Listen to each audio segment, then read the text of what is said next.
തലസ്ഥാനത്തെ നാവികസേനാ ദിനാഘോഷത്തിന് ഇനി ഒരു നാൾ. രാഷ്ട്രപതി ദ്രൗപദി മുർമുവിന്റെ സാന്നിധ്യത്തിൽ ശംഖുമുഖം കടൽ തീരത്ത് നാവികാഭ്യാസ പ്രകടനങ്ങൾ നടക്കും. INS വിക്രാന്ത് മുതൽ രാജ്യത്തിന്റെ അഭിമാനമായ പടക്കപ്പലുകളും യുദ്ധവിമാനങ്ങളും സേനാഭ്യാസങ്ങളുടെ ഭാഗമാകും. അഭ്യാസമുറകളുടെ അന്തിമ പരിശീലനമായ ഫുൾ ഡ്രസ് റിഹേഴ്സൽ കഴിഞ്ഞ ദിവസം ശംഖുമുഖത്ത് നടന്നു. ആർത്തുലയുന്ന തിരമാലകൾക്ക് മുകളിൽ ഇന്ത്യയുടെ പടക്കപ്പലുകൾ, മൂടിപ്പുതച്ചു കിടന്ന ശംഖുമുഖത്തെ കാർമേഘങ്ങളെ കീറിമുറിച്ച യുദ്ധവിമാനങ്ങൾ, കറാച്ചിയെ വിറപ്പിച്ച ഓപ്പറേഷൻ ട്രൈഡന്റിന്റെ സ്മരണ പുതുക്കി ഓപ്പറേഷൻ ഡെമോ.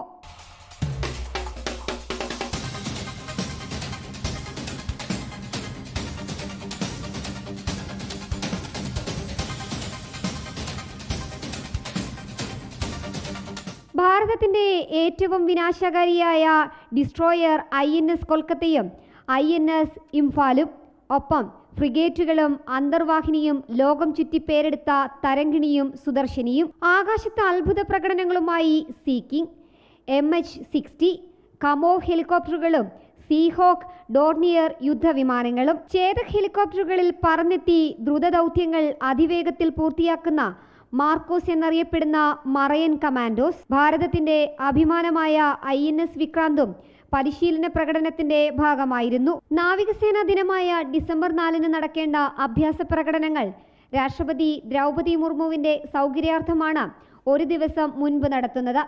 സ്വാഭാവിക തീരം പൂർണ്ണമായും കടലെടുത്ത ശംഖുമുഖത്ത് കൃത്രിമ തീരമൊരുക്കി 8000 പേരെ ഉൾക്കൊള്ളാവുന്ന പവലിയനും സജ്ജീകരിച്ചിട്ടുണ്ട്. തീരത്തിന്റെ വിവിധ ഭാഗങ്ങളിൽ നിന്ന് പാസ് ഇല്ലാതെയും അഭ്യാസ പ്രകടനങ്ങൾ കാണാൻ കഴിയും. ജനം, തിരുവനന്തപുരം.